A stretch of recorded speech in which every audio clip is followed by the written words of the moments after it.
Welcome back to Science Online class. I'm your science teacher, Mr. CP Barrett, and we have to see only few remained question that we were doing. In the last lecture, we have done long answer question. First question, you can see here in the book. We have started this long answer type question. We have started and we have finished the question number first. Describe the various steps used in the process of making wool. और इस particular question में हमने सारे steps के बारे में बात करी थी and it was one of the lengthiest question of the chapter. ये बहुत लेंथी क्वेश्चन था बेटा, no problem. Question number third. Question number second में क्या लिखा है ये मैं पढ़ता हूँ and after that I am explaining you also. Name some breeds of the sheep reared in our country. कुछ breeds of the sheep, breeds मतलब होता है प्रजाति. शिप के कुछ ब्रीड्स के नाम अपने को बताने हैं. That is Rudyard in our country, जो कि हमारे कंट्रीज में रियर किए जाते हैं, जिनको पाला जाता है. And explain the quality of the wool they provide. और जो भी वुल वो प्रोवाइड करते हैं या जिस क्वालिटी की वुल वो प्रोवाइड करते हैं उसको भी हमको क्या करना है, एक्सप्लेन करना है. And the state where they are found, और उस राज्य का भी नाम हमको बताना है जहां पे वो एनिमल्स रियर किए जाते हैं. तो ये आपको वीडियोस में बहुत अच्छे तरीके से समझाया जा चुका है. और ठीक है, ये आपको पेज नंबर कहां पे मिलेगा, पेज नंबर 47. देखो मैंने लिख रखा है बेटा ये, दैट यू कैन सी, है ना. Same question I have written and answer देखो page number 43, table 3.1. Different breeds of the sheep, their habitation and quality of wool. तो ये हम लोग इस पे बुक में ही मैं आपको थोड़ा बता देता हूं. Page number 43. Look here, look page number 43. You can see this is the page number 43. Answer इसमें लिखा हुआ नहीं है, तो ये उसका आंसर है बेटा. आप वीडियो से समझ जाओ और आपको अच्छे से समझ में आना चाहिए, ठीक है. ये आंसर आपको लिखना है अपनी कॉपी के अंदर. Table 3.1, different breeds of the sheep, their habitation and quality of the wool. Breeds मतलब प्रजाति, हैबिटेशन मतलब जहां पे वो रहते हैं, and quality of the wool. तो देखो तीनों कॉलम आपको समझ में आ गया होगा. Name of the breed, state where they reared, जहां पे उनको पाला जाता है, quality of the wool that they provide to us. तो फर्स्ट है भाखरवाल, है ना. Bhakarwal name of the breed. State क्या है, जम्मू एंड कश्मीर में इसको रियर किया जाता है. Quality of the wool you can see fine quality. Fine quality of wool इनसे अपने को मिलता है. ब्रैकेट में लिखा गया है फॉर द वुलन सॉल. और ये जो फाइबर होता है वुलन का, ये वुलन सॉल को बनाने के काम में आता है. दूसरा देखिए Rampur Bushair. Rampur Bushair again name of the breed. State where they are reared, तो आप देखेंगे उत्तर प्रदेश, हिमाचल प्रदेश, इसमें इसको रियर किया जाता है. क्वालिटी ऑफ द वुल देखो ब्राउन वुल. ब्राउन वुल अपने को प्राप्त होता है, that is good for the woollen blankets. ये वुलन ब्लैंकेट्स के लिए बहुत ही अच्छा होता है. थर्ड देखिए Nali, that is the name of the breed of the sheep. State where they are reared, Rajasthan, Punjab, Haryana, ठीक है. And quality of the wool that is used for making the carpets. कालीन, कारपेट्स मतलब कालीन को बनाने में इसका यूज होता है. फोर्थ देखिए Lohi, again name of the breed of the sheep. State where they are reared, so Rajasthan and Punjab. And quality of the wool देखो good quality for the woollen fabrics, मतलब लोही भी बहुत अच्छी क्वालिटी का वुल प्रोवाइड कराता है. That is good for making the woollen fabrics. Woollen fabrics को बनाने में ये काम में आता है, ऊनी कपड़े बनाने के काम में आता है. Next one number 5 Marwari. Name of the breed of the sheep. State where they are reared बेटा गुजरात. गुजरात में इसको रियर किया जाता है. और क्वालिटी ऑफ द वुल देखो कोरस वुल, COARAC. कोरस वुल मतलब होता है बेटा दैट इज नॉट स्मूथ, जो स्मूथ नेचर का ना हो, खुरदुरा या रफ क्वालिटी, है ना. सो कोरस वुल होता है, रफ क्वालिटी होती है, स्मूथ सरफेस नहीं होता है. And that's why it is used for the blankets. इसका यूज ब्लैंकेट्स के बनाने में होता है, कंबल बनाने में किया जाता है, ठीक है. नेक्स्ट देखते हैं Patanwadi. Again that is the name of the breed of the sheep. State where they are reared Gujarat. और क्वालिटी ऑफ द वुल देखो again good quality of the wool provided by the Patanwadi breed of the sheep and that is used for the hosiery. Hosiery वाले जितने भी items होते हैं ना, items होते हैं, उसको बनाने में इसका यूज होता है बेटा, है ना, इस वुल का। सो आई थिंक यहाँ पे ये फिनिश हो गया क्वेश्चन। क्वेश्चन नंबर 3 की तरफ बढ़ते हैं। लुक, क्वेश्चन नंबर 3 में क्या बोला गया है, make the sketches of 2 stages in the life history of the silk moth. यहां पे देखो वही क्वेश्चन घुमा फिरा के बोला है थोड़ा सा। Make the sketches of the 2 stages, sketch बनाना है दो स्टेज का स्केच बनाना है in the life history of the silk moth. Silk moth की जो लाइफ हिस्ट्री होती है, जो जीवन चक्र होता है, तो उसमें डिफरेंट स्टेजेस आते हैं। तो उसमें से किसी भी 2 स्टेज का ही हमको क्या करना है, स्केच ड्रॉ करना है, which are directly related to the production of the silk. लेकिन उस स्केच को अपने को ड्रॉ करना है बेटा जिसका सीधा relation production of the silk के साथ, सिल्क के उत्पादन के साथ जुड़ा हुआ है। तो आंसर देखिए पेज नंबर 47 पे मिलेगा। फिगर सी और फिगर ई अपने को बनाना है। फिगर सी का नाम है x of the female silk moth on the mulberry leaves, और फिगर ई का नाम है सिल्क कोकून लाइफ। और ये मैं आपको दिखाता हूं पेज नंबर 47 पे। Look here, this is the page number 47 and you can सी, इस बार पहले भी ये आया था बेटा जिसमें अपने को कंप्लीट लाइफ साइकिल ड्रॉ करना था। उस टाइम पे हम लोगों ने ये फिगर ड्रॉ किया हुआ था, that you know. Right now what we have to do, आज अपने को क्या करना है कि आज अपने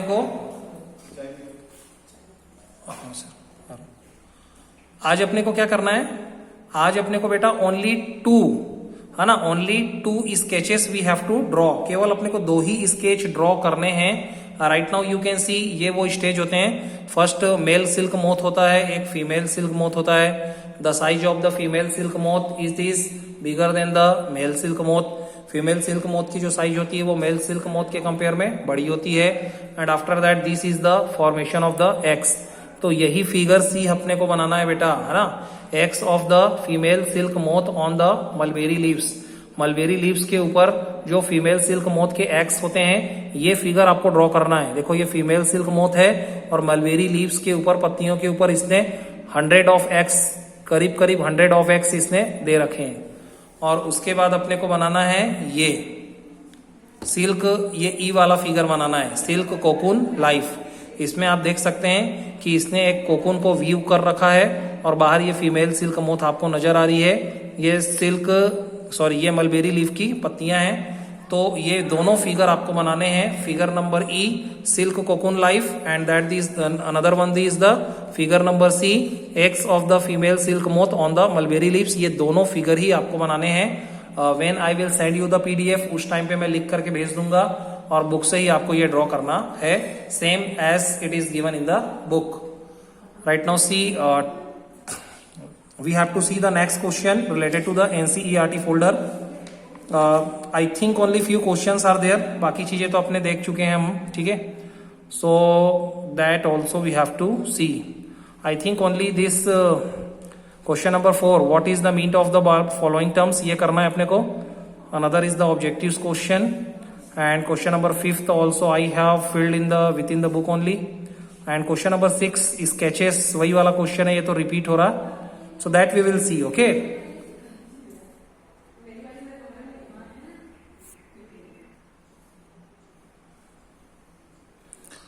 Okay, we have to see only NCERT textbook exercise, and after that this chapter is going to be finished very soon.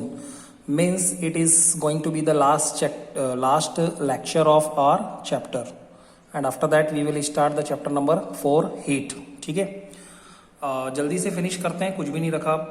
NCERT text book exercise question number 1 देखेंगे। आई थिंक ये मैं करा चुका था, स्टिल वी कैन सी, है ना। देखो यही वाला है ये। You must be familiar with the following nursery poems, baa baa black ships, 2 rhymes of the poems are given to us, and after that 2 question answers are there, 2 questions are there that we have to answer. Question number 1 देखो, answer the following question. Question number A, है ना, which part of the black sheep have wool. यहाँ पे जो चीज दी गई है आपको ये पूरा का पूरा क्वेश्चन लिखना है. That I have not written here. मैंने यहाँ लिखा नहीं, but you have to write down. From there we can see. देखो ये पहला है, which part of the black sheep have wool. तो आंसर हो जाएगा बेटा, देखो wool is obtained from the hairy fibres. ठीक है, वुल इज ऑब्टेन्ड. वुल कहाँ से प्राप्त किया जाता है? From the hairy fibres. Hairy मतलब बालों से, है ना. हेयरी फाइबर्स मतलब हेयर के बालों से, है ना, जिसको हम लोग हेयर भी बोल सकते हैं, ऑफ द शिप. मैंने आपको फ्लीस बताया था, सेम ही है वो. आंसर दोनों ही सेम है. Wool is obtained from the hairy fibres, और you can say hair of the sheep. Sheep के बालों से वुल को ऑब्टेन किया जाता है. बी देखते हैं बेटा. What is meant by the white fleece of the lamb. Lamb means क्या होता है? Baby of the sheep. Ship का जो छोटा बच्चा होता है ना, उसको लैम्ब बोलते हैं, मेमना. What is the meant by the white fleece of the lamb. Lamb के व्हाइट फ्लीस से आप क्या समझते हैं? तो देखो, white fleece of the lamb, white fleece of the lamb refers to the white coloured hair of the lamb. White fleece of the lamb कहने का मतलब क्या है? रिफर्स मतलब ये किसको इंडिकेट किया गया है? White coloured hair of the lamb. Lamb के व्हाइट कलर का जो हेयर होता है, व्हाइट कलर्ड जो हेयर होते हैं लैम्ब के, इस चीज को बोला गया है white fleece of the lamb. ठीक है, अब आगे आओ. Question number 4. इसके बाद देखो बाकी के तो ये ऑब्जेक्टिव्स थे. सीधे क्वेश्चन नंबर 4 के बारे में बात करते हैं. What is meant by the following terms. Following terms वहां पे दिए गए हैं, देखो बुक में देख लो आप. What is meant by the following terms. First है रीयरिंग, सेकेंड है शीयरिंग, थर्ड है सेरीकल्चर. देखो बेटा, ये एनसीईआरटी बुक में जो एक्सरसाइज गिवन है ना, वो बहुत ही कम है ना. बहुत ही, उसमें क्वेश्चन आंसर्स ही नहीं होते हैं, और इसीलिए जो एक्स्ट्रा एक्सरसाइज जो होती है, आई थिंक वो हमारे लिए ज्यादा सुटेबल है. बट आपका कोर्स जो चल रहा है वो एनसीईआरटी का चल रहा है, और इसलिए हम लोगों ने क्या इसका तरीका निकाला है कि हम सारे क्वेश्चन आंसर्स करते हैं, और केवल क्वेश्चन आंसर्स ही we have to write down at our notebooks. ठीक है, तो इसलिए सब कराना पड़ता है, क्योंकि इसमें क्वेश्चन आंसर्स बहुत ही कम है. आप देखोगे तो देखो, क्वेश्चन नंबर 4 था जो explain the following terms. First है बेटा रियरिंग. फर्स्ट क्या है? रियरिंग. रियरिंग मतलब क्या होता है? So rearing means helping someone to grow up. Rearing का मतलब होता है हेल्पिंग समवन, किसी की मदद करना, टू ग्रो अप, बढ़ने में. मतलब कोई भी चीज को बढ़ाने में या कोई भी चीज को ग्रो करने में हम जो हेल्प करते हैं, उसी चीज को बोला जाता है रियरिंग. और रियरिंग का टर्म्स किसके रिलेट में यूज किया जाता है बेटा? एनिमल्स के टर्म्स में. For example, we rear buffaloes, we rear cows, even we also rears silkworm. ठीक है, बहुत सारी चीजों की रियरिंग की जाती है. वी रियर फिशेस, मछली को भी पाला जाता है, ठीक है, अपने फायदे के लिए. तो रियरिंग का मतलब होता है helping someone to grow up. ठीक है, ये याद रखो आप. बी सेकंड देखो बेटा, शीयरिंग. शीयरिंग का मतलब क्या होता है? It is the process of removal of. It is the process of removal of. ये कोई चीज को हटाने का प्रोसेस है. किस चीज को? Fleece. It is a process of removal of fleece along with a thin layer of skin. along with मतलब साथ साथ, है ना. thin layer of skin, skin के एक बारीक से लेयर के साथ, स्किन के एक थिन लेयर के साथ फ्लीस को रिमूव करने का जो प्रोसेस होता है, कहां से? From the body of the sheep. Sheep के बॉडी से इस पर्टिकुलर प्रोसेस को बोला जाता है शीयरिंग. या आप शॉर्टकट में बोल सकते हो, shearing is the removal of the fleece from the body of the ship. Direct ये लिखना इतना जरूरी नहीं है, along with a thin layer of the skin. अच्छा, और एक बात और बेटा, ये जो शीयरिंग होता है, it does not harm the ship. ये शिप को कभी भी किसी तरीके से नुकसान नहीं पहुंचाता है. वाई?